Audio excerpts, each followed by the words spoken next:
Sooner or later, the people in this country are going to realize the government does not give a fuck about them. Government doesn't care about you or your children or your rights or your welfare or your safety. It simply doesn't give a fuck about you. It's interested in its own power. That's the only thing, keeping it and expanding it wherever possible.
Some cringe when they hear the term New World Order, despite all of these prominent people using it. What is at stake is more than one small country. It is a big idea, a new world order, where diverse nations are drawn together in common cause to achieve the universal aspirations of mankind.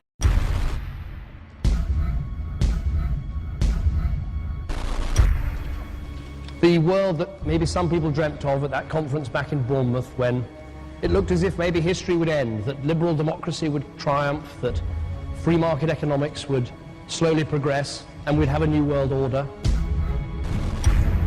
We are part of a new world order.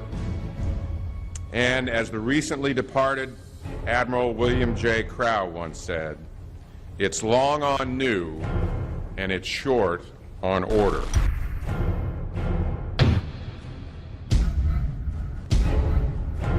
Walter Isaacson wrote a wonderful book about some of the wise men who helped shape the New World Order following the Second World War.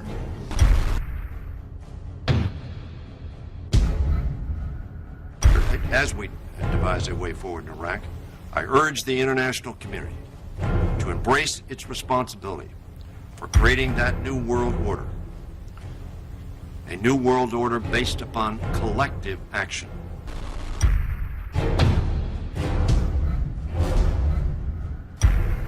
The transatlantic partnership was never just the foundation of our security. It was the foundation of our way of life. It was forged an experience of the most bitter and anguished kind. Out of it came a new Europe, a new world order, a new consensus as to how life should and could be lived.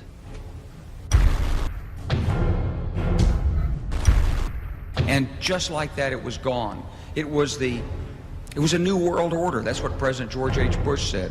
With few exceptions, the world now stands as one. A year and a half ago, in Germany, I said that our goal was a Europe whole and free. Tonight, Germany is united. Europe has become whole and free. The world can therefore seize this opportunity to fulfill the long-held promise of a new world order.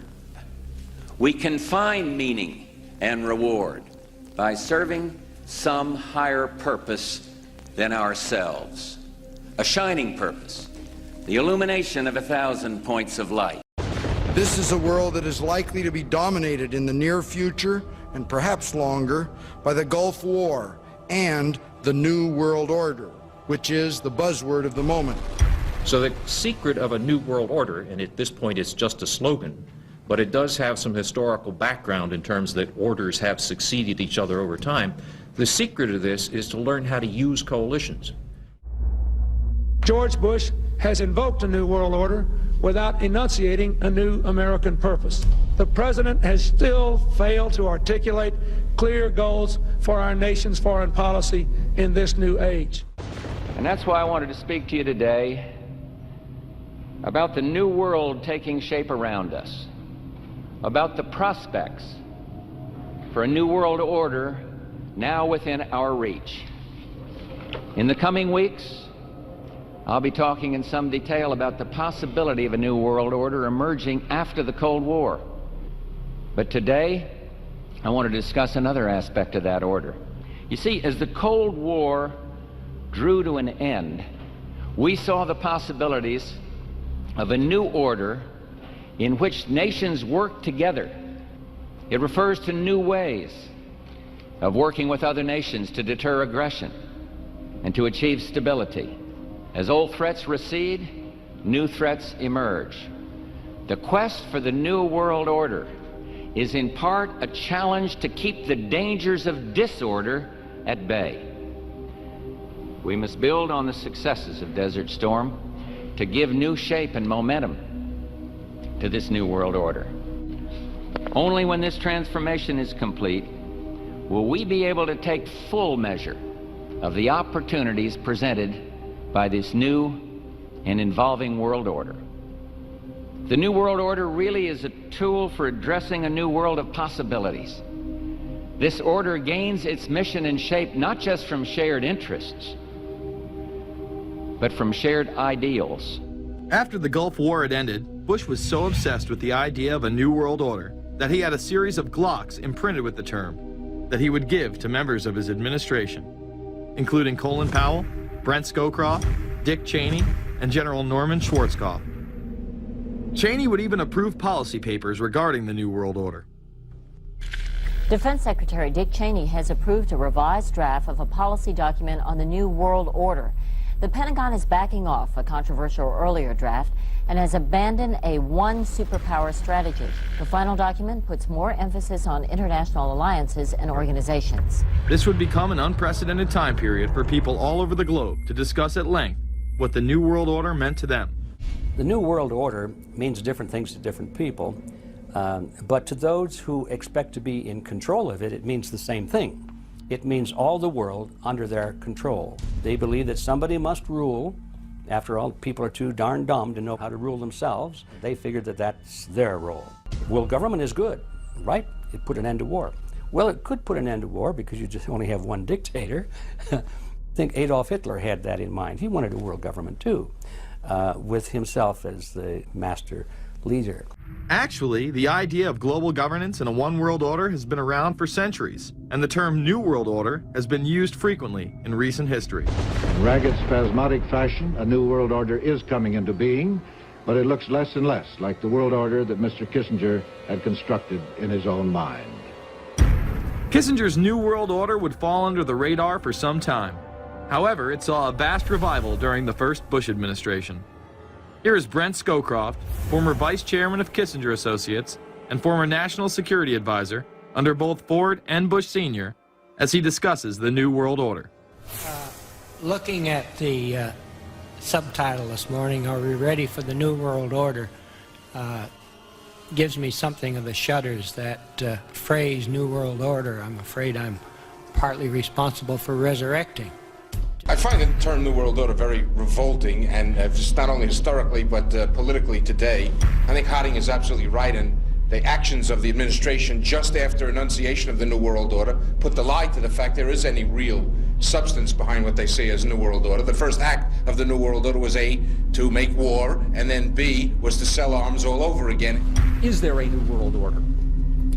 We know certainly that George Bush has copyrighted the term at this point. In the aftermath of this war, though, is it an empty vessel into which something will be poured? Is it the appropriate term to use? Is it going to be a new world order, or will disorder be just as significant in this process as we look ahead? We are very, very skeptical of an international order if we are not sure how the rules will be made, because thus far the international order has been made with rules that we had no input into and that affect us, and even when on the few occasions when the rules will seem to favor us, then they get changed. A unipolar world, a world of one superpower, may be quite dangerous for us. The New World Order under the United Nations would mean, among other things, an end to our God-given rights given us and secured by the Constitution. The New World Order, which now has been called by some the New World Disorder, and by some people on the more liberal persuasion, the taking over of the world by the Council on Foreign Relations, the Trilateral Commission, and the UN to put us all in slavery. But what are these organizations? Who founded them? And what are the stated goals of each? Before we begin with the Council on Foreign Relations, let's delve further into history to understand roundtable groups and their origins. Its roots go way, way back in history, and they go back to the formation of a secret society, a secret organization. The bottom line is that you take the roots of that organization and you find out that they created in all of the British dependencies what they call roundtable groups. And then around those little roundtable groups, they created front groups. And the purpose of these front groups and roundtable groups was to penetrate into the governments of all of these different countries, to penetrate into the media centers, to penetrate into the educational systems. In other words, to penetrate into the social fabric, the power centers of society, and literally take them over from the inside without anybody being aware that they were controlling influence. The League of Nations was the first attempt at the New World Order, the first attempt at a global government based on the model of collectivism.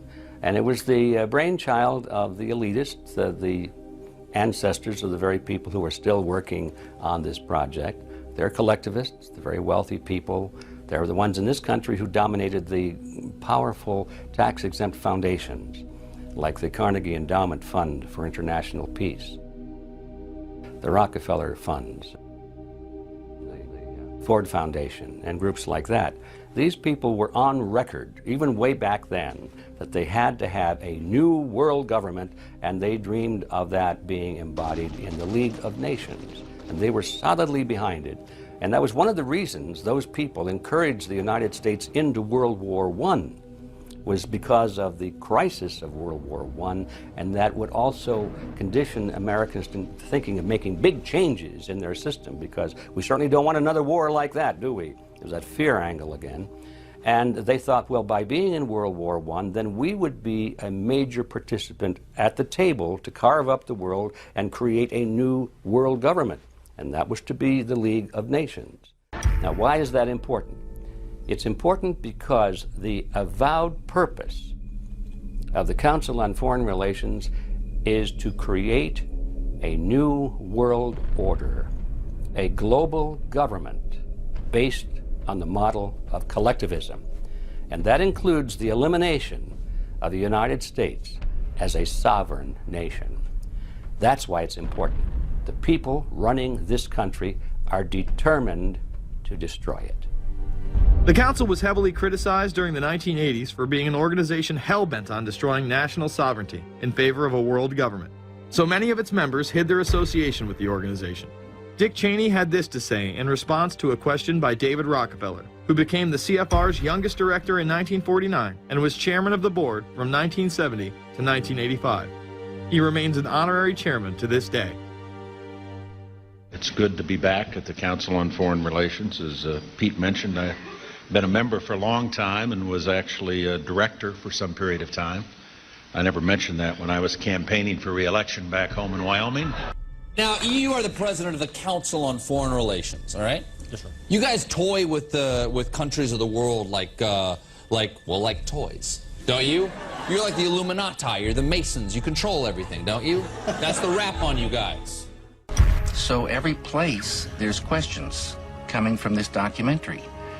And you don't have to believe everything in the documentary to still have questions come up. And you look back and you remember what you saw and what you were told, and now you have questions.